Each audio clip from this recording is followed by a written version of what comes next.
പരിശോധനകളെ തരണം ചെയ്തക്കരെ, പരിശോധനകളെ തരണം ചെയ്തക്കരെ, പരിശുദ്ധനന്തികെ പരിചോടു ചേരുവാൻ, പരിശുദ്ധനന്തികെ പരിചോടു ചേരുവാൻ. ശുദ്ധമാകാരക്തത്താലെന്നെ, ശുദ്ധരക്തത്താലെന്നെ, ശുദ്ധമാകാരക്തത്താലെന്നെ, ശുദ്ധരക്തത്താലെന്നെ സിദ്ധനാക്കിടുകാത്മാവിനാലെന്നെ, ദിവ്യാത്മാവിനാലെന്നെ വാഴ്ത്തുന്നേ എന്നെ സുരാജനെ സർവകാലവും. കീർത്തിക്കുന്നു വൻ കൃപകളോർത്തു നിത്യവും, വാഴ്ത്തുന്നേ എന്നെ സുരാജനെ. പ്രിയ ദേശനിവാസികളെ, ക്രിസ്തീയ മതവിശ്വാസികളുടെ മധ്യത്തിൽ നിന്ന് ഞാൻ യേശുക്രിസ്തുവിനെ പ്രസംഗിക്കുകയാണ്. നോക്കുവിന് ഈ പാട്ടുകാരന് ഒരു ജോഷുവ പാസ്റ്ററാണ്. അദ്ദേഹം തന്റെ പിതൃപാരമ്പര്യപ്രകാരമായിരിക്കുന്ന ആ സഭകളെ വിട്ടുകളഞ്ഞ്, പാരമ്പര്യങ്ങളെ വിട്ടുകളഞ്ഞ് യേശുക്രിസ്തുവിന്റെ വചനം ബൈബിള് വായിക്കുകയോ പ്രസംഗം കേട്ടുവോ മാനസാന്തരപ്പെട്ട് യേശുക്രിസ്തുവിലേക്ക് തിരിഞ്ഞു.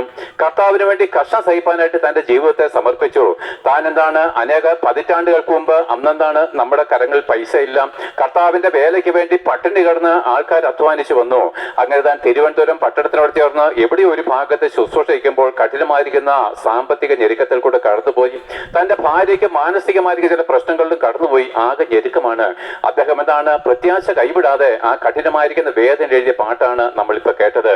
പരിശോധനകളെ തരണം ചെയ്ത് അക്കരെ ഞാൻ വരും, ഈ പരിശോധനകളെ ഞാൻ തരണം ചെയ്യും, അവിടുത്തെ രക്തത്താൽ എന്നെ ശുദ്ധീകരിച്ച് എന്നെ നിർമ്മലീകരിച്ച് അവിടുന്ന് എനിക്ക് വേണ്ടി ഒരുക്കിയിരിക്കുന്ന ജീവകിരീടം ഞാൻ പ്രാപിക്കും. പ്രിയപ്പെട്ട ഏതൊരു ക്രിസ്ത്യാനിയുടെയും ലക്ഷ്യം എന്താണെന്നറിയാമോ? എനിക്ക് വേണ്ടി യേശുക്രിസ്തു മുഖാന്തരം ദൈവം ഒരുക്കിയിരിക്കുന്ന ജയിക്കുന്നവർക്ക് കൊടുക്കുന്ന ജീവകിരീടം പ്രാപിക്കുക എന്നുള്ളതാണ്. ആവട്ടെ, നിങ്ങൾക്ക് അങ്ങനെ ഒരു വെളിപ്പാട് ഇന്നവരെ കിട്ടിയിട്ടുണ്ടോ? എന്ത്? യേശുക്രിസ്തു നാളെ മടങ്ങി വരുമ്പോൾ ഞാൻ അവനോടുകൂടെ ഈ കല്ലറകളെ വിട്ട് എഴുന്നേറ്റ് വരുമെന്നോ, അല്ല ഇന്ന് ജീവനോട് ഇരിക്കുമ്പോൾ ഇന്നാണ് ക്രിസ്തു വരുന്നെങ്കിൽ അവന്റെ ഒരു ശരീരത്തെ മാറ്റി പുതിയൊരു ശരീരം ധരിപ്പിച്ചുകൊണ്ട് അവനോടുകൂടെ തേജസ്സിലേക്ക് ഞാൻ എടുക്കപ്പെടുമെന്നുള്ളൊരു പ്രത്യാശ നിങ്ങൾക്ക് ഇതേവരെ വന്നിട്ടില്ലെങ്കിൽ നിങ്ങളുടെ ജീവിതം വ്യർത്ഥമാണ്. പ്രിയപ്പെട്ട, ഞാൻ തൊട്ട് താഴെ പ്രസംഗിച്ചു, നിങ്ങൾ ഈ ആയുസിൽ മാത്രം യേശുക്രിസ്തുവിൽ വിശ്വസിക്കുന്നെങ്കിൽ, പ്രത്യാശ വെച്ചിരിക്കുന്നെങ്കിൽ, അതായത് കടം വീട്ടുവാനും വീട് വെക്കുവാനും കുഞ്ഞുങ്ങളുടെ വിവാഹത്തിനും മറ്റ് രാജ്യത്വത്തിനും ഒക്കെ വേണ്ടിയിട്ട് ഈ ഭൂമിയിൽ മരിച്ചു പോകുന്ന കാണുന്നതിന് വേണ്ടി മാത്രമാണ് നിങ്ങൾ യേശുക്രിസ്തുവിനെ അന്വേഷിക്കുന്നെങ്കിൽ നിങ്ങളോളം അരിഷ്ടന്മാരില്ല. അയ്യോ, നിങ്ങളോളം പരിഹാസികൾ ദൈവത്തിന്റെയും ദൈവദൂതന്മാരുടെയും മുമ്പിൽ ഇല്ലെന്നാണ് എന്റെ അർത്ഥം. ആകിയാൽ പ്രിയപ്പെട്ടത്, ഈ ഭൂമിയിലെ ജീവിതം ഒരു ദിവസം തീരും. ഈ ഭൂമിയിലെ നമ്മുടെ ആയുസ് അതെന്താണ്? ഒരു പൂ വാടിപ്പോകുന്ന പോലെ വാടിപ്പോകും. എന്നാൽ അതിനുശേഷം നമ്മുടെ ജീവിതം എന്താണ്? നിങ്ങൾ ബുദ്ധിയുള്ളവരാണെന്ന് ഞാൻ വിചാരിക്കുന്നു. ഇന്ന് മരിക്കുകയോ ഇന്ന് യേശുക്രിസ്തു മടങ്ങി വരികയോ ചെയ്താൽ നിങ്ങൾ അവനോടുകൂടെ വാസം ചെയ്യുമെന്ന് നിങ്ങൾക്ക് ഉറപ്പില്ലെങ്കിൽ നിങ്ങൾ വെറുതെ ഉറപ്പിക്കല്ലേ. നമ്മളെല്ലാം പറയും ഞങ്ങൾ മരിച്ച് അങ്ങ് സ്വർഗത്തിൽ പോവുകയാണെന്ന്. കള്ളുകുടിയനും പറയും, എല്ലാ ദുർനടപ്പുകാരും പറയും, ക്രിസ്ത്യാനി ആയതുകൊണ്ട് പറയും മരിച്ചു കഴിഞ്ഞാൽ ഞങ്ങൾ സ്വർഗത്തിലല്ല. പ്രിയപ്പെട്ടവരെ, നിങ്ങൾ തെറ്റിപ്പോയി. യഹൂദനായാലും യവനായാലും പ്രിയപ്പെട്ടവരെ, നമുക്കൊരു മാനസാന്തരം ആവശ്യമാണ്, നമുക്കൊരു പാപമോചനം ഭൂമിയിൽ ആവശ്യമാണ്. നിങ്ങൾ എത്ര നീതിയോടെ ഭൂമിയിൽ നടന്നാലും നിങ്ങൾ ആദമിന്റെ മക്കളാണ്, നിങ്ങൾ പാപികളാണ്. ഞാൻ മൂന്നാമത്തെ വട്ടമാണ് ഇവിടെ പ്രസംഗിക്കുന്നത്. കഴിഞ്ഞ 4-5 വർഷങ്ങൾക്കകം മൂന്നാമത്തെ വട്ടം ഞാൻ പ്രസംഗിക്കാൻ വന്നതിന്റെ കാര്യം എന്തെന്നറിയാമോ? എന്റെ വീട് തീയാടിക്കൽക്ക് തെക്ക് എടത്രാമണിലാണ്. എന്നാൽ കഴിഞ്ഞ രാത്രികാലം ഇടയ്ക്കിടയ്ക്ക് ഞാൻ ഉണർന്നപ്പോഴെല്ലാം ഈ റോഡിൽ കൂടി ഒന്നുകൂടെ പ്രസംഗിക്കണമെന്ന് എനിക്ക് ആഗ്രഹമുണ്ടായി. അത് ദൈവത്തിന്റെ ഇഷ്ടമാണെങ്കിൽ നടക്കട്ടെ എന്ന് ഞാൻ വിചാരിച്ചുകൊണ്ട് എന്റെ ആവശ്യങ്ങളെ മാറ്റിവെച്ചിട്ട് ഞാൻ ഈ മൈക്കും തൂക്കി ഇറങ്ങിയിരിക്കുകയാണ്. ആകിയാൽ നിങ്ങൾ ചിലരോട് ദൈവത്തിന് ഇന്ന് വ്യക്തിപരമായിട്ട് എന്തൊക്കെയോ സംസാരിക്കാനുണ്ട്. അല്ലെങ്കിൽ പ്രിയപ്പെട്ടവരെ, ഈ ഭൂമിയിലെ ജീവിതത്തിന് ശേഷമുള്ള നിത്യാനന്ദത്തിലേക്ക് നമ്മളെ ദൈവം വിളിക്കുമ്പോൾ അത് ഭൂമിയിൽ വെച്ച് നിന്റെ നാവ് കൊണ്ട് തന്നെ ഏറ്റു പറയാതെ നീ മരിക്കുന്നുവെങ്കിൽ പുരോഹിതന്മാരുടെ ധൂവപ്രാർത്ഥനയ്ക്ക് നിന്നെ അക്കരെ നാട്ടിലേക്ക് എത്തിക്കുവാൻ കഴിയത്തില്ല എന്നൊരു കാര്യം നിങ്ങൾ ഓർപ്പിക്കുന്നു. ആകിയാൽ നോക്ക് പ്രിയപ്പെട്ടവരെ, ഇനി ഞാൻ ആദമിന്റെ പാരമ്പര്യം ഒന്നും പറയേണ്ട കാര്യമില്ല. നമ്മളെല്ലാം പാപത്തിൽ ജനിച്ചവരാണ്. നിങ്ങൾ എത്ര നല്ലവരായിട്ടും ഇതാ യെശയ്യാവ് വിളിച്ചു പറയുന്നു, നിങ്ങളുടെ നീതിപ്രവൃത്തികള് കറ പുരണ്ട തുണി പോലെ ദൈവത്തിന് മുമ്പിൽ അറപ്പുള്ളതാണ്. അപ്പോൾ നീതിപ്രവൃത്തി വേണം. നിങ്ങളുടെ പാപമോചനം നേടിയിട്ട് വേണം നിങ്ങൾ നീതിപ്രവൃത്തി ചെയ്യുവാന്. അതായത് ദൈവത്തിന് വേണ്ടി നീ ഇന്നലെ വരെ ചെയ്ത എല്ലാ വഴിപാടുകളും യാഗങ്ങളും ദൈവത്തിന് മുമ്പിൽ അർപ്പണം കറ പുരണ്ട തുണി പോലെ നിങ്ങൾക്ക് വേസ്റ്റ് ആയി പോയി. നിങ്ങളുടെ പണവും സമയം പോയതേ ഉള്ളൂ. അത് യെശയ്യാവ് വന്ന് വിളിച്ചു പറഞ്ഞു. അപ്പമല്ലാത്തതിന്റെ ദ്രവ്യവും നിങ്ങൾക്ക് തൃപ്തി വരുത്താൻ കഴിയാത്തതിന് നിങ്ങളുടെ പ്രയത്നബലവും ചെലവിടുന്നതിന് പ്രിയപ്പെട്ട നിങ്ങൾ ബുദ്ധിയുള്ളവരാണെങ്കിൽ ചിന്തിച്ച് ഞാൻ ചില അധികാരമെടുത്താ പറയുന്നത്. കാരണം ഞങ്ങൾ നിങ്ങളെ സ്നേഹിക്കും. എന്താണെന്ന് അറിയാമോ? നിങ്ങൾ മരിച്ചാൽ എങ്ങോട്ടാ പോകുന്നത് നല്ല ഉറപ്പുണ്ട് പ്രിയപ്പെട്ട. മരിച്ചതിന് ശേഷം എന്താണെന്നുള്ള കാര്യം നല്ല ഉറപ്പുള്ളത് കൊണ്ടാണ് പ്രസംഗിക്കുന്നത്. അല്ല നിങ്ങളുടെ കടം വീട്ടുന്ന കാര്യമല്ല ഞാൻ പ്രസംഗിക്കുന്നത്. നിങ്ങളുടെ പാപത്തിന്റെ കടം 2000 വർഷങ്ങൾക്ക് മുമ്പ് യേശുക്രിസ്തു ക്രൂശിൽ വീട്ടിയതാണെന്നുള്ള സാധു വർത്താനം അത്രേ സുവിശേഷമായിട്ട് ഘോഷിക്കുന്നത്. അപ്പോൾ നോക്ക് പ്രിയപ്പെട്ടവരെ, ആ ക്രൂശിലേക്ക് നിങ്ങൾ കടന്നു വന്നിട്ടില്ല, നിങ്ങൾക്ക് പാപമോചനമില്ല. ആകിയാൽ ഇന്ന് മരിച്ചു കഴിഞ്ഞാൽ നീ പാപിയായിട്ടാണെങ്കിൽ പ്രിയപ്പെട്ട, നമ്മൾ വെറുതെ പറയും നമ്മൾ ദൈവത്തിന്റെ മക്കളാണ്. ഞാൻ ക്രിസ്ത്യാനികളുടെ ഇടയിലെല്ലാം സംസാരിക്കുമ്പോൾ അവരെല്ലാം പറയും, പ്രത്യേകിച്ച് അമ്മച്ചിമാര് പറയും, പോലെ ഞാൻ മരിച്ചാൽ ഇന്ന് സ്വർഗത്തിലാണ് പോകുന്നത്. അപ്പൊ അവര് പറയും ഞങ്ങൾ യേശുക്രിസ്തു അല്ലേ വിശ്വസിക്കുന്നത്. അപ്പോൾ ഞാൻ ചോദിക്കും, പാപികൾക്ക് സ്വർഗത്തിൽ പ്രവേശിപ്പാൻ കഴിയുമോ? കഴിയത്തില്ല. അമ്മച്ചി മിണ്ടാതെ ഏറ്റുതീരും. പ്രിയപ്പെട്ടവരെ, നിങ്ങൾ പാപികളാണെന്ന് ഇന്നും പറയുന്നെങ്കിൽ ഇന്നു മുതൽ നൂറ്റാണ്ടുകളായിട്ട് നമ്മുടെ പിതൃ പാരമ്പര്യ പ്രകാരം ഇന്നും നിങ്ങൾ പാപികളാണെങ്കിൽ ആ പരിശുദ്ധനോടുകൂടി എങ്ങനെ ജീവിക്കാൻ കഴിയും? പ്രിയപ്പെട്ടവരെ, നിങ്ങൾ പാപികളും ദോഷികളും എന്ന് സാക്ഷ്യം പറയുമ്പോൾ അതിന്റെ അർത്ഥം ദൈവത്തിന്റെ ശത്രുവാണ്. ദൈവമേ ഞങ്ങൾ നിങ്ങളുടെ ശത്രുക്കളാണെന്നാണ് പറയുന്നതിന്റെ അർത്ഥം. അതാണ് നമ്മൾ പറയുന്നത്, ദൈവമേ നീ പരിശുദ്ധനാകുന്നു, ബലവാനെ നീ പരിശുദ്ധനാകുന്നു. നോക്കി, അതേ നാവ് കൊണ്ടല്ലേ നമ്മൾ നമ്മളെ തന്നെ വിധിച്ചത്, ഞങ്ങളോ പാപികളും ദോഷികളും പുരോഹിതന്മാരുൾപ്പെടെ. അങ്ങനെയാണെങ്കിൽ നോക്ക് പ്രിയപ്പെട്ടെ, നമുക്ക് യേശുക്രിസ്തുവോട് എങ്ങനെ ചേരാൻ കഴിയും? അല്പമെങ്കിലും ലോജിക്കുണ്ടോ? അല്പമെങ്കിലും ബുദ്ധി ഉണ്ടയോ? ദൈവം വെളിച്ചമാണ്, അവരിൽ ഇരുളൊട്ടുമില്ല എന്ന് എതിർത്ത് നമ്മൾ പാപിയാണെന്ന് പറഞ്ഞിട്ട് എങ്ങനെയാ വിശുദ്ധനോട് കൂടെ ജീവിക്കാൻ പറ്റും? രാത്രിയും പകലും കൂടെ ഒന്നിച്ച് ജീവിക്കുമോ പ്രിയപ്പെട്ടെ? എവിടെയെങ്കിലും കാണിച്ചു തരുമോ? രാത്രിക്കും പകലിനും കൂടെ ഒന്നിച്ച് വസിപ്പാൻ കഴിയത്തില്ല. അങ്ങനെയാണെങ്കിൽ പ്രിയപ്പെട്ടവരെ, പാപിയായിരിക്കുന്നത് നീ ഇന്ന് മരിച്ചു കഴിഞ്ഞാൽ സ്വർഗത്തിൽ പോകത്തില്ല. നീ ദൈവത്തിന്റെ മക്കളുമല്ല. നിങ്ങളുടെ തെറ്റിദ്ധാരണ ഞാൻ മാറ്റിത്തരാം. ഈ ഭൂമിയിൽ ആരും ദൈവത്തിന്റെ മക്കളായിട്ട് ജനിക്കുന്നില്ല പ്രിയപ്പെട്ടവരെ. നമ്മുടെ എല്ലാം അപ്പൻ ആരാ? നിങ്ങൾ പറയും ദൈവമാണ്. അല്ല പ്രിയപ്പെട്ട, നമ്മുടെ അപ്പൻ ആദമാ. ആദമാരാണ് 6000 വർഷങ്ങൾക്ക് മുമ്പ് ദൈവത്താൽ സൃഷ്ടിക്കപ്പെട്ടവന്. അവൻ സൃഷ്ടിക്കപ്പെടുമ്പോൾ വിശുദ്ധനായിരുന്നു, ദൈവത്തിന്റെ മകനായിരുന്നെങ്കിലും അവൻ പാപം ചെയ്ത നാളിൽ ആത്മാവിലുള്ള വിശുദ്ധിയിൽ മരിച്ച് അവൻ സാത്താന്റെ സന്തതിയും പാപിയുമായിട്ട് രൂപാന്തരം ചെയ്യപ്പെട്ട് ദൈവത്തിന്റെ ശത്രുവായിട്ട് തീർന്നു. നിങ്ങൾക്കറിയാമോ പാപത്തിന്റെ ശക്തി എത്ര ഭയങ്കരമാണ്? നിങ്ങൾക്കറിയാമോ? നോക്ക്, ഈ ഒരു രംഗം ഞാൻ ഒന്നുകൂടെ പറഞ്ഞു തരാം. ആദമിനെ ദൈവം സൃഷ്ടിക്കുമ്പോൾ അവനെ ഹവ്വയെ സൃഷ്ടിക്കുന്നതിന് മുമ്പ് തന്നെ പറഞ്ഞു, നീ സന്താന പുഷ്ടിയുള്ളവരായിട്ട് ഭൂമി നിറയണം. ആകാശത്തിലെ പർവ്വജാതികളുടെ മേലും സമുദ്രത്തിലെ ജീവജന്തുക്കളുടെ മേലും നിലത്തെഴിയുന്ന എല്ലാ ഉലകജാതികളുടെ മേലും നിങ്ങൾ വാഴണമെന്ന് ഒരു കൽപ്പന കൊടുത്തിരുന്നു. എന്നാൽ പ്രിയപ്പെട്ടവരെ, അവരിൽ നിന്ന് തന്നെ ദൈവം ഭാര്യയെ കൊടുത്തു. അത് നിങ്ങൾക്കറിയാം, സൺഡേ സ്കൂളിൽ പഠിച്ചിട്ടുണ്ട്. എന്നാൽ അതിനുശേഷം എന്താ സംഭവിച്ചത്? അവൻ അനുസരണക്കേട് കാണിച്ച നാളില്, അവൻ എന്താണ് സാത്താന് കീഴടങ്ങിയ നാളില്, ദൈവത്താൽ ഉപേക്ഷിക്കപ്പെട്ട നാളില് ഈ സർവ്വഭൂമി മനുഷ്യന്റെ കാൽപാദത്തിന്റെ അടിയിലേക്ക് ദൈവം താഴ്ത്തി കൊടുത്താണ്. ഈ സർവ്വഭൂമിയുടെ അധികാരം ദൈവം മനുഷ്യന് കൊടുത്താണ്. ആ ഏക മനുഷ്യൻ പാപം ചെയ്തെന്ന് പറഞ്ഞാൽ ദൈവത്തിന്റെ മുമ്പിൽ സാത്താന്റെ മുമ്പിൽ പരാജയപ്പെട്ടതിന്റെ അർത്ഥം. പാപം ചെയ്യാതെ പറഞ്ഞാൽ സാത്താന്റെ മുമ്പിൽ കീഴടങ്ങിപ്പോയെന്നതിന്റെ അർത്ഥം. അന്ന് കീഴടങ്ങിയ നാളില് ഈ സർവ്വഭൂമി സാത്താന്റെ അധികാരത്തിലേക്ക് വന്ന്. കണ്ടോ, ആ ഒരുവൻ ചെയ്ത പാപത്തിന്റെ പരിണതഫലമാണ് ഇന്ന് നമ്മൾ അനുഭവിക്കുന്നത്. കണ്ണുനീര്, നിലവിളികൾ, ദുഃഖങ്ങൾ, കൊലപാതകങ്ങൾ, ആത്മഹത്യകൾ, യുദ്ധങ്ങൾ, ക്ഷാമങ്ങൾ, ഭൂമി കുലുക്കങ്ങൾ, മൃഗങ്ങൾ മനുഷ്യനെ ഉപദ്രവിക്കുന്നു. സകല മൃഗങ്ങളും നമ്മുടെ കാൽക്കീഴിലാക്കി തന്നതാണ്. മൃഗങ്ങളിൽ നമ്മളെ ഭരിക്കുകയാണ്. എന്താണ്? ഇഴജാതികളെ നമ്മുടെ കാൽക്കീഴിലാക്കി തന്നതാണ്. ഇഴജാതികളെ ഇന്ന് നമസ്കരിക്കുന്നു. പ്രിയപ്പെട്ടെ, പാപം എത്ര ഭയാനകമാണ്! ഈ ഭൂമി മുഴുവനും സാത്താന്റെ അധികാരത്തിലേക്ക് വന്നു. ഒരുത്തൻ ചെയ്ത പാപത്താൽ ഈ സർവ്വഭൂമി പാപത്തിന്റെ സാത്താന്റെ അധികാരത്തിൽ കിടക്കുന്നതുകൊണ്ടാണ് ഈ ഭൂമി ഇങ്ങനെ കണ്ണുനീരോടെ കടന്നു പോകുന്നത്. മനസ്സിലായോ പാപത്തിന്റെ ശക്തി എത്രയാണെന്ന്? നമ്മൾ ഒരുവൻ പാപം ചെയ്യുമ്പോൾ കുടുംബം മുഴുവൻ തകർന്നു പോകുന്നതിന്റെ കാര്യം എന്താണ്? പാരമ്പര്യങ്ങളെ മുഴുവൻ എന്താണ്? നമ്മുടെ മക്കളുടെ മേൽ പോലും എന്താണ്? സമാധാനമില്ലാത്തവണ്ണം നശിച്ചു പോകുന്നതിന്റെ കാര്യം എന്താണ്? പാപം ഭയാനകമാണ്. പറയപ്പെട്ടേ, സമ്പത്തില്ലായ്മ ഭയാനകമല്ല, രോഗം വന്നാൽ ഭയാനകമല്ല, പാപം അത്രേ ഭയങ്കരത്വം. ആ പാപത്തിൽ നിന്നൊരു മോചനം എപ്പോൾ നിനക്ക് വേണമെന്ന് ആഗ്രഹിക്കുന്നുവോ അപ്പോൾ നിനക്ക് സമാധാനം വരും. അപ്പോൾ നോക്കുവിന്, നിങ്ങൾ ദൈവത്തിന്റെ മക്കളല്ല, നിങ്ങൾ പാപികളാണ്, ആദമിന്റെ മക്കളാണ്. ആദമിന്റെ അപ്പൻ ഇപ്പോൾ സാത്താനാണ്. ദൈവത്തിന്റെ ആ വിശുദ്ധിയിൽ അവൻ മരിച്ച് സാത്താന്റെ പാപിയായിട്ട് തീർന്നാണ്. പറ, പാപിയായിരിക്കും നീ ഇന്ന് മരിച്ചു കഴിഞ്ഞാൽ സ്വർഗത്തിൽ പോകുമോ? യേശുക്രിസ്തു എന്ന് വന്നാൽ നീ സ്വർഗത്തിൽ പോകുമോ? ഒരു നാളും സാധ്യമല്ല പ്രിയപ്പെട്ടവരെ. എന്നാൽ ദൈവത്തിന് നമ്മളുടെ മുമ്പിൽ വെച്ചിരിക്കുന്ന പ്രത്യാശ എന്താണെന്നറിയാമോ? നിനക്കൊന്ന് മാനസാന്തരപ്പെടുവാൻ മനസ്സുണ്ടെങ്കിൽ, നിനക്ക് ക്രിസ്തുവിലേക്കൊന്ന് തിരിയുവാൻ മനസ്സുണ്ടെങ്കിൽ, ഇന്ന് തന്നെ നൂറ്റാണ്ടുകളായിട്ട് പാരമ്പര്യ പ്രകാരം വന്ന പാപികളും ദോഷികളും എന്നുള്ള പദവിക്ക് ഇന്ന് ഈ ഉച്ച സമയത്ത് നിനക്ക് വേണമെങ്കിൽ മാറ്റം വരാം. അത് നിന്റെ മനസ്സിനെ ആശ്രയിച്ചാണ്. അതിനാണ് ഈ മാനസാന്തരം. ആവട്ടെ, എങ്ങനെയും മാനസാന്തരപ്പെടുന്നത് നമുക്ക് ആ ക്രൂശിലേക്ക് നോക്കാം. ആ ക്രൂശിലേക്ക് നോക്കിയാൽ മാത്രമേ മാനസാന്തരം ഉണ്ടാകത്തുള്ളൂ പ്രിയപ്പെട്ടവരെ. രോഗം വന്നാൽ നമുക്ക് മാനസാന്തരം ഉണ്ടാകത്തില്ല, കഷ്ടം വന്നാലും മാനസാന്തരം ഉണ്ടാകത്തില്ല. നിങ്ങൾക്കറിയാമോ, ആ കഠിനമായിരിക്കും ദാരിദ്ര്യത്തിൽ കൂടി ജീവിച്ച ഒരു ഹിന്ദു മത വിശ്വാസിയായിരുന്നു ഞാൻ. ദാരിദ്ര്യം പറഞ്ഞാൽ അസാധാരണമായിരിക്കും. ദാരിദ്ര്യം കൂടെ എന്റെ ബാല്യ കൗമാരങ്ങൾ കടന്നുപോയതാണ്. അമ്മ രോഗിയാണ്, വീട് മുഴുവൻ എന്താണ്, ഞാനെല്ലാം വിശദീകരിക്കുന്നില്ല. പക്ഷെ അത് ഞങ്ങളുടെ ഹൃദയത്തെ കഠിനമാക്കിയതുള്ളൂ പ്രിയപ്പെട്ടവരെ. ഇന്ന് നമുക്ക് രോഗം വന്നുകൊണ്ട് ആരും മാനസാന്തരം ഉണ്ടാകത്തില്ല. മാനസാന്തരത്തിന് ഒരു വഴി ക്രൂശിലേക്ക് നോക്കിയ എന്നുള്ളതാണ്. കണ്ടോ, ആ ക്രൂശിലേക്ക് നിന്ന് നോക്കിയ പ്രിയപ്പെട്ടവരെ, അവന്റെ ശരീരത്തിലെ മാംസങ്ങളൊക്കെ എന്തിയാ പ്രിയപ്പെട്ടവരെ? ഞാൻ യേശുക്രിസ്തുവിനെ പറ്റിയാ പറയുന്നത്. അയ്യോ, ആ ക്രൂരന്മാരായിരിക്കുന്ന നിൽക്കുന്ന ആ റോമൻ പടയാളികളുടെ കരുത്തുറ്റ റോമൻ പടയാളികളുടെ അടിയേറ്റ് അവന്റെ ശരീരത്തിൽ നിന്ന് മാംസകഷ്ടങ്ങൾ തെറിച്ചു പോയിട്ട് അവനോട് കിടക്കുന്നത്. നിങ്ങൾ വിചാരിച്ച് നമ്മുടെ കാളയടിക്കുന്ന ചാട്ടവാറ് കൊണ്ട് നല്ല പ്രിയപ്പെട്ടത് അനേക മിതലുകളായിരിക്കുന്ന ചൂണ്ടക്കൊളുത്തുകളും ആണികളും എളിൻ കഷ്ണങ്ങളും കൂട്ടിപ്പിടിപ്പിച്ച് ആ കർത്താവിന്റെ പുറത്ത് ഓരോ വട്ടവും ആഞ്ഞു പതിച്ചിട്ട് വലിച്ചൂരിയെടുക്കുമ്പോൾ മാംസം കൂടെ പറഞ്ഞു പോരുന്നു. ആർക്ക് വേണ്ടിയിട്ട് പ്രിയപ്പെട്ടവർ അടിയേറ്റത്?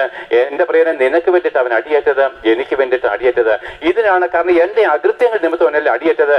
നമ്മൾ ചെയ്ത ഓരോ പാപത്തിന്റെ ശിക്ഷ യേശു ക്രിസ്തു ഏൽക്കേണ്ടി വന്നു. പ്രിയപ്പെട്ട, ഇതാണ് ദൈവം സ്നേഹമാണെന്നുള്ള വചനത്തിലേക്കാണ് ഞാൻ നിങ്ങളെ നയിക്കുന്നത്.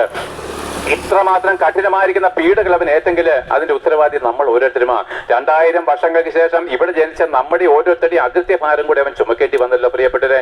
അതൊന്ന് ധ്യാനിച്ചു നോക്കിയ കർത്താവേ, നീ എനിക്ക് വേണ്ടി അടിയേറ്റ് തകർക്കപ്പെട്ടു. ഇതാ പൗലോസ്ലീഹ കർത്താവിനെ അറിഞ്ഞ് സത്യം പറഞ്ഞപ്പോൾ ഇങ്ങനെ പറഞ്ഞു, എന്നെ സ്നേഹിച്ച് എനിക്ക് വേണ്ടി തന്നെത്താൻ ഏൽപ്പിച്ചു കൊടുത്ത ദൈവപുത്രനുള്ള വിശ്വാസത്തലത്രേ ഞാൻ ജീവിക്കുന്നത്. എന്നെ സ്നേഹിച്ചിട്ട് യേശുക്രിസ്തു സ്വർഗം വിട്ട് ഇറങ്ങി വന്നത് ഈ പാപിയിൽ ഒന്നാമനായിരിക്കുന്ന എന്നെ സ്നേഹിച്ചിട്ടാണ്.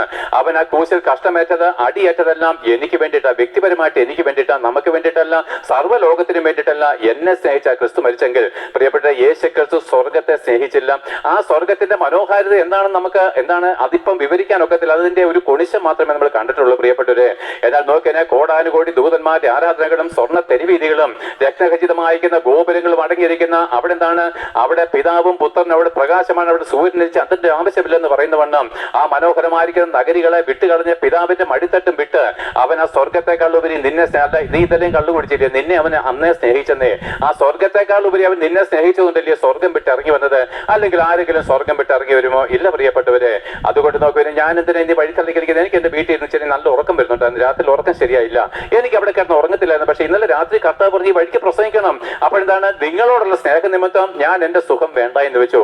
പ്രിയപ്പെട്ട, അതൊരു ചെറിയ കാര്യമാണ്. കർത്താവ് നമ്മളോട് കാണിച്ച ഈ ഉന്നതമായിരിക്കുന്ന പദവി വെച്ച് നോക്കിക്കഴിഞ്ഞാൽ, ആ ഉന്നതമായിരിക്കുന്ന പദവി അവൻ വിട്ടുകളഞ്ഞ ഒരു മനുഷ്യനായിട്ട് ഇറങ്ങി വന്ന് ഓർത്തു കഴിഞ്ഞാൽ നമ്മളൊക്കെയും കർത്താവിന് വേണ്ടി ചെയ്യുന്ന എന്തോ നിസ്സാരങ്ങളാ പ്രിയപ്പെട്ടവരെ. എന്നാൽ നോക്കുവിന് നിന്നെ സ്നേഹിച്ച് അവൻ സ്വർഗം വിട്ട് ഒരു മനുഷ്യനായിട്ട് ഇറങ്ങി വരികയും നമ്മുടെ ഓരോ അകൃത്യങ്ങളും അവൻ സ്വയം ചുമലിലേറ്റിക്കൊണ്ട് ഗോൽഗോഥാ മലമുകളിലേക്ക് കടന്നു പോവുകയും ചെയ്തു. അതുകൊണ്ടാണ് അവൻ അടിയേറ്റത്. അടി നിന്റെ മേൽ വീഴേണ്ടതാണ്. പാപം ചെയ്തവൻ നീയാണ്. പാപത്തിന്റെ ശമ്പളം മരണമാണെന്നുള്ള ദൈവകോടതിയുടെ മുമ്പിൽ നിനക്ക് നൽകി തരേണ്ട ഓരോ അടികളും യേശുക്രിസ്തു നിനക്ക് പകരക്കാരനായിട്ട് കോടതിയുടെ മുമ്പിലേക്കാണ്. അതിനുശേഷമല്ലയോ അവൻ ആ കുരിശും ചുമന്നുകൊണ്ട് ഗോൽഗോഥാ മലമുകളിലേക്ക് പോയത്. അവൻ ചുമന്നു കൊണ്ടുപോയ മരക്കുരിശ് നിങ്ങൾക്ക് ഇന്നെന്താണ്? ഒരു പുണ്യ സാധനമാണ്. നമ്മളതിനെ ചുംബിക്കുന്നു. പുരോഹിതന്മാരുടെ വടികളിൽ നമ്മൾ ചുംബിക്കുന്നു. അവരുടെ വടിയുടെ അഗ്രത്തിൽ അത് വെക്കുന്നു. നമ്മൾ എന്താണ്? ഇതിനെ മുത്തുന്നു, അതിന് മുമ്പിൽ വണങ്ങുന്നു. പ്രിയപ്പെട്ട, ഈ കുരിശ് എന്താണെന്നറിയാമോ? ഇതാ യെശയ്യാവ് വിളിച്ചു പറഞ്ഞു, നമ്മുടെ ഭാരങ്ങളെ അവൻ ചുമന്നു. പാപത്തിന്റെ ഭാരമാണ്. നമ്മുടെ ഓരോരുത്തരുടെയും പാപഭാരമാണ് യേശുക്രിസ്തു ചുമന്നത്. ഇപ്പോഴും നമ്മൾ അതിനെ ചുംബിച്ചതിന്റെ അർത്ഥം എന്താണ്? നിന്റെ സ്വന്തം പാപത്തെ നീ ഇപ്പോഴും വണങ്ങിയാണെന്ന് അതിന്റെ അർത്ഥം. എന്നാൽ യേശുക്രിസ്തു നിന്റെ നികൃഷ്ടമായിരിക്കുന്ന മ്ലേച്ഛകരമായിരിക്കുന്ന പാപങ്ങളെ തന്റെ പരിശുദ്ധമായിരിക്കുന്ന തോളിൽ ചുമന്നുകൊണ്ട് 2000 വർഷങ്ങൾക്ക് മുമ്പ് മായ്ച്ചു കളഞ്ഞതാണ്. അതുകൊണ്ട് പ്രിയപ്പെട്ടവരെ, കുരിശിനെയല്ല, കുരിശ് ചുമന്ന ക്രിസ്തുവിനെ എത്ര നീ ചുംബിക്കേണ്ടത്? ഒരു വചനമുണ്ടല്ലോ 2-ാം സങ്കീർത്തനത്തിനകത്ത്, അതായത് നിങ്ങൾ വഴിയിൽ വീണ് നശിച്ചു പോകാതിരിക്കേണ്ടതിന് പുത്രനെ ചുംബിച്ചു കൊള്ളുവിന്. നമ്മുടെ പാപഭാരമായിരിക്കുന്ന മരക്കുരിശ് ചുമന്നത് വഴി അതേ മരക്കുരിശിൽ അവനെ അണിയടിക്കേണ്ടി വന്നു. എന്ന് പ്രിയപ്പെട്ടവരെ, അവന്റെ പിന്നിലിരിക്കുന്ന മരക്കുരിശ് എന്ന് പറഞ്ഞാൽ നിന്റെ രൂപമാ. നിന്റെ രൂപത്തിലേക്ക് അവനെ ചേർത്തടിക്കേണ്ടി വന്നു. നീ ചെയ്ത പാപത്തിന്റെ ശിക്ഷ അവൻ ദൈവത്തിന് മുമ്പിൽ ഏൽക്കേണ്ടി വന്നു, ദൈവ കോടതിയുടെ മുമ്പിൽ ഏൽക്കേണ്ടി വന്നു. എന്തോ ഒരു സ്നേഹമാണ് ദൈവം കാണിച്ചത്. പക്ഷെ നമുക്കിതൊന്നും അംഗീകരിക്കാൻ വയ്യ, ഇന്നും നമുക്ക് ഉൾക്കൊള്ളാൻ വയ്യ. നമുക്ക് ഇന്നും പാരമ്പര്യമാണ് വലുത്, ഇന്നും പൗരോഹിത്യമാണല്ലോ പ്രിയപ്പെട്ട വലുത്. നിനക്ക് വേണ്ടി കഷ്ടമേറ്റവനെ നീ ഒരല്പമെങ്കിലും സ്നേഹിച്ചിരുന്നെങ്കിൽ നീ കരയുമായിരുന്നു, ഇന്ന് കരയുമായിരുന്നു. കർത്താവ് ഇത്രമാത്രം നീ എന്നെ സ്നേഹിച്ചുവോ? അതേ പ്രിയപ്പെട്ട, ഇതുപോലെ നമ്മളെ സ്നേഹിപ്പാൻ വേറൊരു നാമമുണ്ടല്ലോ പ്രിയപ്പെട്ടെ? ഇതുപോലെ പാപികളായിരിക്കുന്ന, ദുഷ്ടന്മാരായിരിക്കുന്ന, ദൈവത്തിന് ശത്രുക്കളായിരിക്കുന്ന നമുക്ക് വേണ്ടി ഇതുപോലെ കഷ്ടമേറ്റ് മരിപ്പാൻ വേറെ ആരുണ്ട് പ്രിയപ്പെട്ടവരെ? അവനെ സ്നേഹിപ്പും പ്രിയപ്പെട്ടവരെ, അവനെ അംഗീകരിപ്പും പ്രിയപ്പെട്ടവരെ. അതുകൊണ്ട് നോക്കുവിന് നമുക്കൊരു കാര്യം ചെയ്യാം. ഇന്നൊരു കാര്യം തീരുമാനിക്കാം. കർത്താവ്, എനിക്കൊരു മരണമുണ്ട്. ഞാൻ ഇന്ന് പാപിയാ. എന്റെ അപ്പൻ പാപിയായിരുന്നു, എന്റെ വല്യപ്പൻ പാപിയായിരുന്നു, എന്റെ പൂർവ്വപിതാക്കന്മാരെല്ലാം പാപികളായിരുന്നു. ഇന്ന് ഞാൻ പാപിയാണ്. പക്ഷെ ഞങ്ങളുടെ പള്ളിഭക്തിക്ക് കുറവ് വന്നിട്ടില്ല. എന്നാൽ ഇതും കൊണ്ട് ഞങ്ങൾക്ക് ഒരു പ്രയോജനമില്ലെന്ന് ഇന്ന് ഈ പ്രസംഗം വഴി തെളിയിക്കപ്പെട്ടത് വഴി നമുക്ക് പറയാം, കർത്താവെ, ഞാൻ നിന്റെ അടുക്കലേക്ക് വരുന്നു. എനിക്ക് നിന്റെ കൃപ മതി കർത്താവെ, എനിക്ക് നിന്റെ സ്നേഹം മതി കർത്താവെ. അപ്പോൾ കർത്താവ് പറഞ്ഞു, ആവട്ടെ, തീരുമാനമെടുത്തു. എന്ത് തീരുമാനമെടുത്തു? നിന്നെ അല്ലാതെ ഞാൻ ഇനി മറ്റൊന്നിനെ സ്നേഹിക്കത്തില്ല, നിന്നെ അല്ലാതെ ഞാൻ മറ്റൊന്നിനെ ഇനി ആരാധിക്കത്തില്ല, നിന്റെ നാമമല്ലാതെ മറ്റൊരു നാമത്തെ ഇനി ചുമക്കുകയുമില്ല. അതാ മാനസാന്തരം പ്രിയപ്പെട്ടവരെ. ഇനി മരിച്ചു പോകുന്ന പുരോഹിതന്മാരെ നോക്കി തിരുമേനി എന്നോ പിതാവ് എന്ന് വിളിച്ചാൽ നിങ്ങൾ കുറ്റക്കാരാ. യേശുക്രിസ്തു മുമ്പിൽ കുറ്റക്കാരാണ്. കർത്താവ് എന്താണ് പറഞ്ഞത്? നിങ്ങൾക്ക് ഭൂമിയിൽ ഒരുവനത്ര പിതാവ്, സ്വർഗസ്ഥൻ തന്നെ, ഭൂമിയിൽ ആരെയും പിതാവ് എന്ന് വിളിക്കില്ല. തിരുമേനി എന്ന് പറഞ്ഞാലും ദ്രവിച്ചു പോകുന്ന ശരീരം ഇല്ലാത്തവൻ അത് യേശുക്രിസ്തു മാത്രമേ ഉള്ളൂ. പുഴുവരിച്ചു പോകുന്ന പാപ ശരീരമുള്ളവനെ തിരുമേനി എന്ന് വിളിച്ചതിന്റെ അർത്ഥം ഞാൻ പരസ്യമായിട്ട് പറയും, എനിക്ക് ധൈര്യമുണ്ട്. കാരണം ഞാൻ നിങ്ങളെ സ്നേഹിക്കുന്നു. നിങ്ങളെ സ്നേഹിക്കുന്നവർക്ക് മാത്രമേ ധൈര്യത്തോട് പറയാൻ പറ്റത്തുള്ളൂ പ്രിയപ്പെട്ടത്. കാരണം എന്താണ്? നിങ്ങളുടെ ആത്മീയ ശരീരം നരകത്തിൽ കടന്ന് ബന്ധരിയെന്ന് കണ്ടുകൊണ്ട് കണ്ണുനീരോടാ പ്രസംഗിക്കുന്നത്, കണ്ണുനീരോടാ പ്രസംഗിക്കുന്നത് പ്രിയപ്പെട്ടവരെ. അതുകൊണ്ട് ആർക്കും എന്താണ് പ്രതിവാദം പറയേണ്ട കാര്യമൊന്നുമില്ല. എന്നാൽ ഓർത്ത് നോക്കിയവന് ഇങ്ങനെ മാനസാന്തരപ്പെട്ടതിന് ശേഷം നിങ്ങൾ സ്നാനത്തിലേക്ക് വരണം. മാമോദീസ ഒന്ന് മാത്രമേ പാപമോചനത്തിനായിട്ടുള്ളൂ എന്ന് നിങ്ങൾ പ്രസംഗിക്കുമ്പോൾ, അല്ലെങ്കിൽ പള്ളിയിൽ പറയുമ്പോൾ പ്രിയപ്പെട്ടവരെ, മാമോദീസ എന്ന് പറഞ്ഞാൽ പൂർണ്ണമായിരിക്കുന്ന സ്നാനമാണ്. നീ കർത്താവിനെ ഏറ്റു പറഞ്ഞിട്ട് അവനെ പൂർണ്ണ ഹൃദയത്തോട് വിളിച്ചപേക്ഷിച്ചിട്ട് പൂർണ്ണമായിട്ടും ജലത്തിൽ നീ നിമജ്ജനം ചെയ്യപ്പെടണം. അത് മറ്റൊരു നിന്നെ നിമജ്ജനത്തിലേക്ക് കൊണ്ടുവരും പ്രിയപ്പെട്ട. സ്വന്തം ഇഷ്ടപ്രകാരം മാനസാന്തരപ്പെട്ടിട്ട് സ്നാനം വെക്കുമ്പോൾ യേശുക്രിസ്തുവിന്റെ ആത്മാവിനെ, അവനെ കല്ലറിൽ എഴുന്നേൽപ്പിച്ചവന്റെ അതേ ആത്മാവിനെ നമുക്ക് തരും. ഈ പരിശുദ്ധാത്മാവ് പ്രിയപ്പെട്ട നമ്മുടെ സ്വർഗത്തിലേക്ക് കൊണ്ടുവന്ന്. ഇത് രാവിലെ ഒരു മർത്തോമാക്കാരോട് ഞാൻ സംസാരിച്ചു. അദ്ദേഹം പറയും, സ്നാനമേറ്റില്ലെങ്കിൽ രക്ഷയേ ഇല്ലയോ? ഞാൻ പറഞ്ഞില്ല, രക്ഷയില്ല. അപ്പൊ എന്താണ്? അദ്ദേഹം പള്ളിക്ക് ഒത്തിരി പൈസ കൊടുക്കുന്നത്. എന്നെ ലിസ്റ്റ് കാണിച്ചു, ലിസ്റ്റൊക്കെ കാണിച്ചു, എന്തൊക്കെയാണ് താൻ പള്ളിക്ക് വേണ്ടി കൊടുത്തതെന്നൊക്കെ. ഞാൻ പറഞ്ഞു, സാറേ ഇതെല്ലാം വ്യർത്ഥമായിട്ട് പോയല്ലോ. ഞാൻ പറഞ്ഞു, സാറ് സ്വർണം കൊണ്ട് അല്ലെങ്കിൽ ലോകത്തിലെ ഏറ്റവും വില കൂടിയ ലോഹം കൊണ്ട് മനോഹരമായിരിക്കുന്ന എത്ര വലിയ റോക്കറ്റ് ഉണ്ടാക്കിയാലും അതിനകത്ത് ഇന്ധനം നിറയ്ക്കാതെ അത് മേപ്പോട്ട് പോകത്തില്ല. അതെന്താണെന്ന് അറിയാമോ? നിങ്ങളുടെ ഷോക്കേസ് വെക്കാനേ കൊള്ളത്തുള്ളൂ. അത് അദ്ദേഹം അംഗീകരിച്ച് പ്രിയപ്പെട്ടു. നിങ്ങൾ എന്തൊക്കെ ചെയ്താലും ശരി, പരിശുദ്ധാത്മാവില്ലാതെ നിങ്ങൾക്ക് സ്വർഗീയ പ്രവേശനം സാധ്യമല്ല. പരിശുദ്ധാത്മാവിനെ നിങ്ങൾക്ക് ലഭിക്കാൻ ഒരേ ഒരു പദവി, ഒരേ ഒരു കാര്യം, മാനസാന്തരപ്പെട്ടിട്ട് സ്നാനമേൽക്കുക എന്നുള്ളതാണ്. അങ്ങനെ സ്നാനമേൽക്കുമ്പോൾ ആദമിന്റെ മകൻ എന്നുള്ള പദവിയിൽ നമ്മൾ മരിച്ച് ദൈവത്തിന്റെ മക്കളും വിശുദ്ധരുമായിട്ട് എഴുന്നേറ്റ് വരുന്നത് ഈ സ്നാനത്തിലാണ്. ആ ക്ഷണത്തിൽ പരിശുദ്ധാത്മാവിനെ, യേശുക്രിസ്തുവിന്റെ ആത്മാവിനെ നമുക്ക് തരും. യേശുക്രിസ്തുവിന്റെ ആത്മാവുള്ളവൻ ദൈവത്തിനുള്ളവൻ, അല്ലാത്തവൻ നരകത്തിലേക്ക് പോകുന്നവൻ. ആ പരിശുദ്ധാത്മാവ് പ്രാപിക്കുന്ന ഒരു വ്യക്തി പിന്നെയും പ്രിയപ്പെട്ടവരെ തിരിച്ച് പള്ളിയിൽ പോകല്ലേ. തിരിച്ച് പിന്നെയും പാപികളും ദോഷികളുമായിരിക്കുന്ന പുരോഹിതന്മാരുടെ കൂടെ നിങ്ങൾ എന്താണ് അപ്പം നോക്കാൻ പോകുന്നത്? ഇരട്ടി നരകയോഗ്യമാണ്. അങ്ങനെ സ്നാനമേറ്റ വിശുദ്ധന്മാരുടെ വിശുദ്ധന്മാർ. അതുകൊണ്ടാണ് ഞാൻ പറഞ്ഞു, ഞാൻ വിശുദ്ധനായിട്ട് ഇന്നാ പ്രസംഗിക്കുന്നത്. ഞാൻ പാപമോചനം നേടിയവനായിട്ട് ഇന്നാ പ്രസംഗിക്കുന്നത്. പാപമോചനം നേടാനല്ല ഈ പ്രസംഗിക്കുന്നത്, നേടിയത് കൊണ്ടാണ്. അങ്ങനെ സ്നാനമേറ്റ വിശുദ്ധന്മാരോട് ചേർന്ന് അപ്പം നുറുക്കുകയും പ്രാർത്ഥന കഴിച്ചും അപ്പോസ്തലന്മാരുടെ ഉപദേശം കേട്ടും കൂട്ടായ്മ ആചരിച്ചും കർത്താവിന് വേണ്ടി എന്താണ് കഷ്ടമേക്കണം പ്രിയപ്പെട്ടവരെ. കർത്താവിന് വേണ്ടി നിന്നേക്കണം പ്രിയപ്പെട്ടവരെ. കർത്താവിന് വേണ്ടി നിങ്ങൾ പരിഹാസമായിട്ടുണ്ട്? ഇല്ല പ്രിയപ്പെട്ടവരെ. അതുകൊണ്ട് നിങ്ങൾ ക്രിസ്തു ഇല്ലെന്ന് ഞാൻ പറഞ്ഞു. ക്രിസ്തുവിന് വേണ്ടി നിങ്ങൾ പരിഹാസം വെക്കണം. അങ്ങനെ നിങ്ങൾ വിശുദ്ധിയോടെ ജീവിക്കുന്നുവെങ്കിൽ നാളെ യേശു ക്രിസ്തു മടങ്ങി വരികയോ അല്ലെങ്കിൽ ഇന്ന് നമ്മൾ മരിക്കുകയോ ചെയ്യുമ്പോൾ അവൻ നമ്മുടെ ദ്രവിച്ചു പോകുന്ന ശരീരം മാറ്റി തേജസ്സും തിളക്കമരുതമായിരിക്കുന്ന ഒരു ശരീരം തന്ന് 1000 വർഷം നമ്മൾ യേശു ക്രിസ്തുവിനോട് കൂടെ ഭൂമിയിൽ വാഴും. 1000 ആണ്ടിന് ശേഷമേ ലോകം അവസാനിക്കത്തുള്ളൂ. അന്ന് നമ്മൾ സ്വർഗത്തിലേക്ക് ചിറക് വിരിച്ച് പറന്നു പോവുകയും ചെയ്യും. ഇല്ല എങ്കിലോ ഈ മതഭക്തി കൊണ്ട് പാരമ്പര്യപ്രകാരം നിങ്ങൾ മരിക്കുന്നെങ്കിൽ പുരോഹിതന്മാരുൾപ്പെടെ പാപിയായിട്ട് കല്ലറിൽ അടക്കപ്പെട്ടാലോ? ഇവിടെയാണ് എന്റെ കരച്ചില്, ഇവിടെയാണ് ഞാൻ കണ്ണുനീരണിയുന്നത് പ്രിയപ്പെട്ട. ഇന്നാണ് യേശു ക്രിസ്തു മടങ്ങി വരുന്നതെങ്കിൽ ഇന്നേക്ക് 1000 വർഷം തികയുന്ന ലോകം അവസാനിക്കുമെന്നും അന്ന് പാപിയായിട്ട് അടക്കപ്പെട്ട എല്ലാ മനുഷ്യരും പുരോഹിതന്മാരുൾപ്പെടെ കല്ലറുകളെ വിട്ട് എഴുന്നേറ്റ് വരും. എന്നിട്ട് യേശു ക്രിസ്തുവിന്റെ മുമ്പ് നിൽക്കുമ്പോൾ ഈ പ്രസംഗം നിങ്ങളെ ന്യായം വിധിക്കും. നിങ്ങളുടെ രഹസ്യങ്ങളും പാപങ്ങളും പരസ്യപ്പെടുത്തും. നമ്മൾ പാപം ചെയ്തുകൊണ്ടല്ല നമ്മളെ ശിക്ഷിക്കുന്നത്, പാപം ചെയ്തുകൊണ്ടല്ല നമ്മളെ നരകത്തിൽ കളയുന്നത്. എല്ലാവരും ഒരുപോലെ പാപം ചെയ്തവരാ.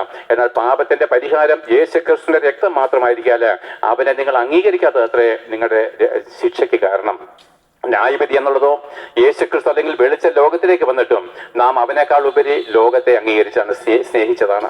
ആകയാൽ അന്ന് അവൻ നമ്മളെ നരകാഗ്നിയിലേക്ക് തള്ളിക്കളഞ്ഞാൽ പ്രിയപ്പെട്ടവരെ, നിങ്ങളുടെ കുഞ്ഞുങ്ങളെ ഒന്ന് ഓർത്തു നോക്കിയേ. ഇതിനു വേണ്ടിയിട്ടല്ലേ നമ്മൾ ദൈവത്തെ അന്വേഷിക്കേണ്ടത്? അതോ കടം വിട്ടാനാണോ? പാപത്തിന്റെ കടം വിട്ടാനല്ലയോ? അതെ, നമ്മളെ അന്ന് നരകാഗ്നിയിലേക്ക് തള്ളിക്കളഞ്ഞാൽ അന്ന് ഭൂമിയില്ലല്ലോ, ലോകാവസാനം വന്നെത്തിയിരിക്കുന്നു.